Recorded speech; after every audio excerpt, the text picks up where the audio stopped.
presentation today is titled The Power of Open Education in Transforming Assessment. That is from closed exam to open intelligence. So let us begin with a story. A few years ago, I asked one of my students a simple question. I said, which assignment are you most proud of from your entire degree? She thought for a moment. And then she said something I was not expecting. She said, Ma'am, I don't remember any of them. Not because she didn't work hard, not because she didn't learn, but because none of that work stayed with her. It was submitted, graded, and then forgotten. And that moment stayed with me because I realized something uncomfortable. We are asking students to do meaningful work. And in a system where that work often has no life beyond evaluation, from work that disappears to work that makes a difference, which brings me to a simple question. So, does student work really matter? Let me begin with one simple question. And I genuinely want you to think about it for a moment. How much of the work our students create actually matters beyond the classroom? Now imagine a different possibility. What if student work did not end with grading only? What if it could continue to exist, be used, and even help others? What if students were not just completing the tasks, but actually contributing to something larger? That is the idea we are exploring today. But before we jump into the changing assessment, we need to step back and understand one powerful concept that makes all of this possible, and that concept, openness. Often when people hear the word open, they immediately think of free resources, free courses, free access. But openness is much deeper than that. At its core, openness has three simple but powerful elements. First is access. Learning should not be restricted. It should be available to anyone, regardless of geography, background, or financial situations. Next is sharing. Knowledge should not be locked away. It should be something that can be reused, adapted, and passed on. And next is participation. People are not just consumers of knowledge. They can also contribute. So in simple terms, openness means that knowledge is not owned by a few. It is shared, shaped, and built together. Now this sounds powerful, but also a bit abstract. So the next logical question is, if knowledge is open, how do we actually use this idea in teaching and learning?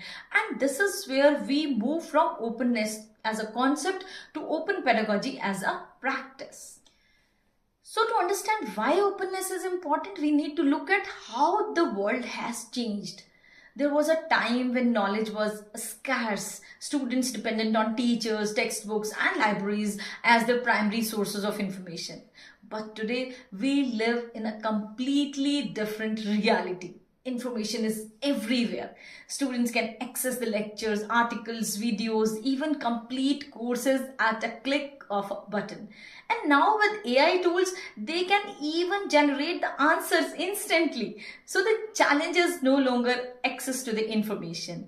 The real challenge is, how do we help students make sense of all this information? How do we move from simply accessing the knowledge to actually using it meaningfully? Because access alone doesn't guarantee the understanding. This is where openness becomes powerful, not just as access, but as a way of learning. And this brings to the next step in our journey, how openness is actually applied in teaching. That is what we call open pedagogy. So what exactly is open pedagogy? Let us keep it simple. Open pedagogy is about using the idea of openness in the classroom in a meaningful way. Instead of students only consuming the knowledge, reading, listening, memorizing, they actively create, adapt, and share the knowledge.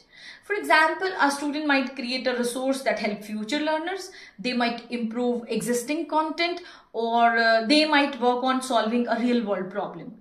Now think about the shift this creates. In traditional systems, students are mainly receivers of knowledge. In open pedagogy, they become the contributors. They are not just learning about a subject, they are participating in it. This changes their role, their motivation, their level of engagement. But here is the critical connection. If students are now creating knowledge instead of just consuming it, can we still access them using traditional methods? Can a memory-based exam truly captures this kind of learning? And this question leads us to directly to the next big idea. If we change how we teach, we must also change how we access. Traditional assessment was designed for a different kind of learning, where the focus was on remembering the information or reproducing the information. But open pedagogy is different. It focuses on creating, sharing, and applying the knowledge. So if we continue using old assessment methods like one-time exams or memory-based tests, we are not truly measuring what students are learning. In other words, there is a mismatch. We are teaching in one way and assessing in another. And this is where information begins. Open education pushes us to rethink the assessment completely, from testing what students remember to evaluating what they can create, apply, and contribute. So now that we understand this connection, now explore the most important part of today's session: how exactly does openness transform the assessment in practice? So how openness actually transforms assessment? The first and most fundamental shift is this: from recall to creation. Traditionally, we ask students to remember the information. We test how much they can reproduce in an exam, but in an open learning environment, that is no longer enough. Instead, we begin to ask a different kind of question. What can you create using what you have learned? This could be a blog, video, a lesson plan, or a community resource. Something that reflects understanding through action. Because when students create, they are not just remembering the information, they are applying it, interpreting it, and making it their own. And once students start creating, it begins to and when students start creating, something naturally changes. Their work is no longer just for themselves. It begins to have an audience. In traditional assessment, student work lives in very small space between the student and the teacher. It is private, limited, and often unseen by anyone else. But openness changes that. Now student work can be shared with peers, with communities, even with global audience. And this creates a powerful shift. When students know that others will see their work, their approach will be different. They think more carefully, they communicate more clearly, they take greater responsibility. Because now their work is not just being judged, it's being experienced. And when work is seen and valued by others, it's naturally moved from being temporary to becoming something more meaningful. Let me give you a quick example. A group of students were asked to create learning material for the next batch. Initially, they treated it like any other assignment, but then they realized, wait, someone will actually use this. And suddenly everything changed.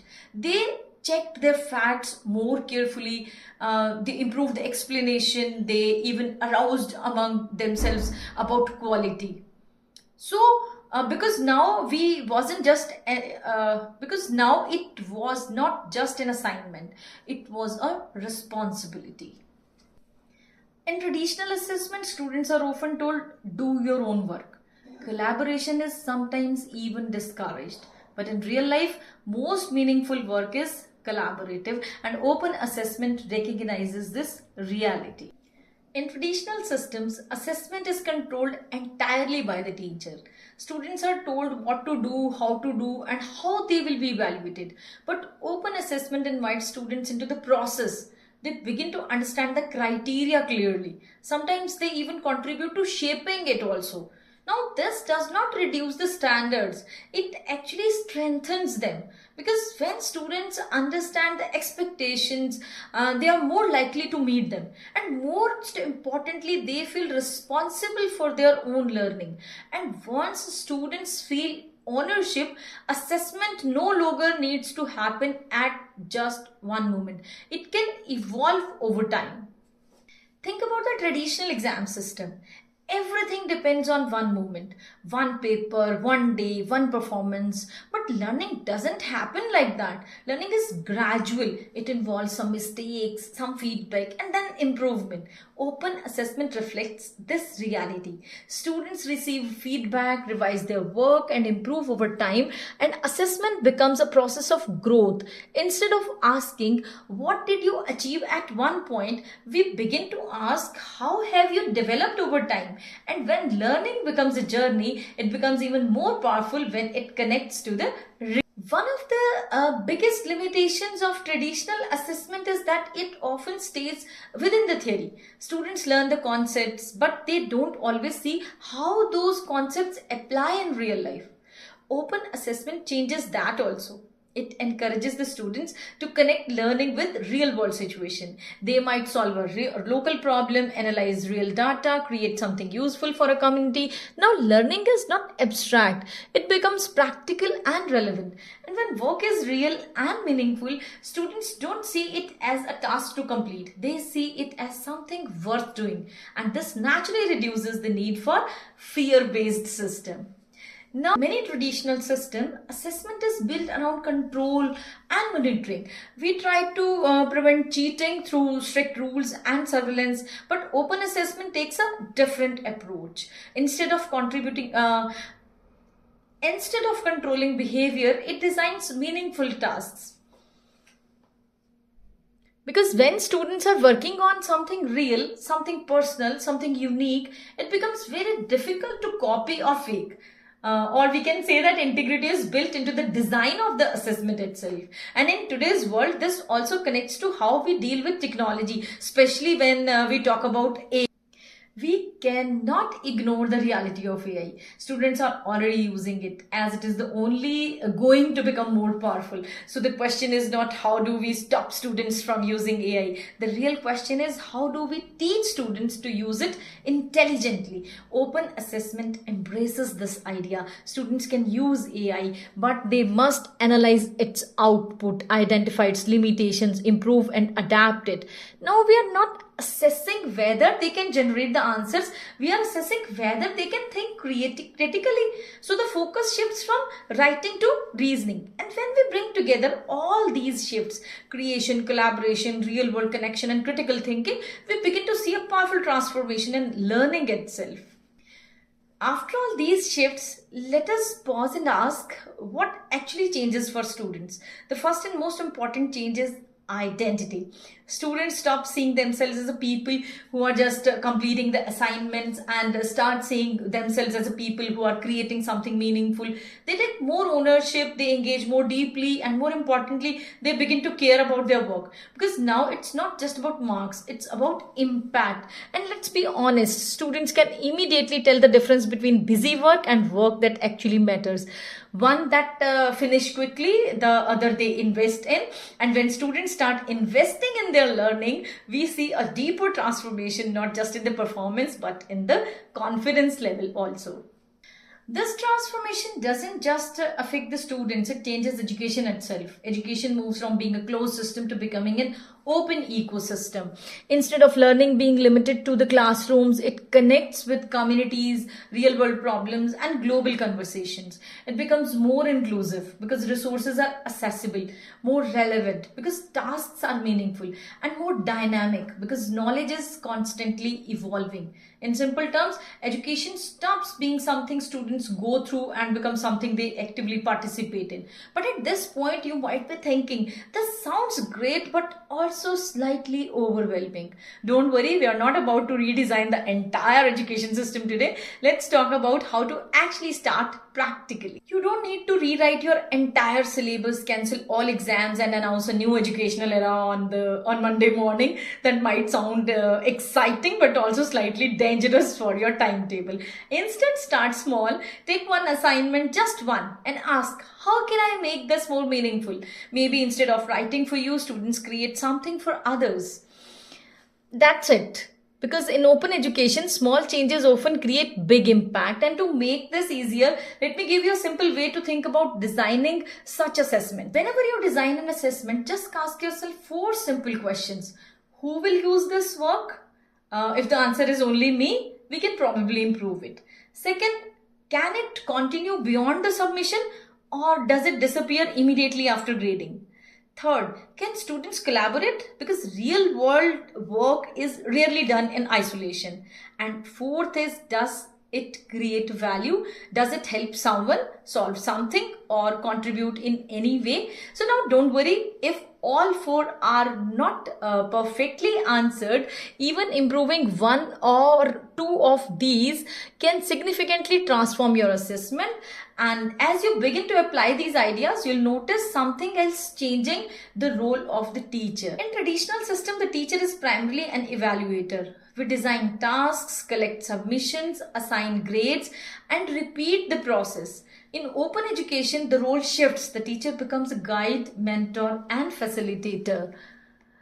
Instead of asking, is this correct, we begin to ask, is this meaningful? How can this be improved? And yes, this might feel like a big shift because it means letting go of a little control, but it also means gaining something much more powerful. A classroom where students are actively engaged and invested. And this brings us to an important responsibility. Now, one important clarification: open doesn't mean everything must be public. We must always protect our students. That means taking consent before sharing the work, respecting privacy, allowing students to choose how open they want to be. Think of openness not as removing all the boundaries, but as creating safe and meaningful opportunities to share, because the goal is empowerment, not exposure. And when we balance the openness with responsibility, we create a learning environment that is both innovative and safe. So now let's bring everything together. So as we come to the end of this journey, let us reflect on the bigger picture. Open education is not just about using new tools or trying new techniques. It is about changing the purpose of assessment itself. For a long time, assessment has been about testing the memory, testing performance, testing limits, but it can be something more. It can be about creating value. From asking, what do you know, to asking, what can you contribute? And that one shift has the power to transform the entire learning experience. So the next time you design an assessment, ask yourself, will this be forgotten or will this matter? So before we close, I want to leave you with one final story. Imagine two students graduating from the same university. The final student has a full file of graded assignments, a transcript with good marks. The second student also has grades, but in addition, they have something else, a project that is still being used, a resource that others are learning from, a contribution that exists beyond the classroom. Now ask yourself, which student is more prepared for the world? Because the world doesn't ask, what did you score?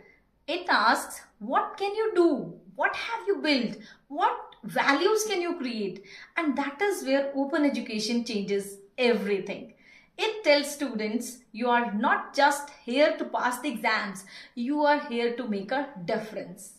And it tells us as educator that assessment is not just about measuring learning. It is about shaping the possibility. So the next time you design an assessment, ask yourself one simple question.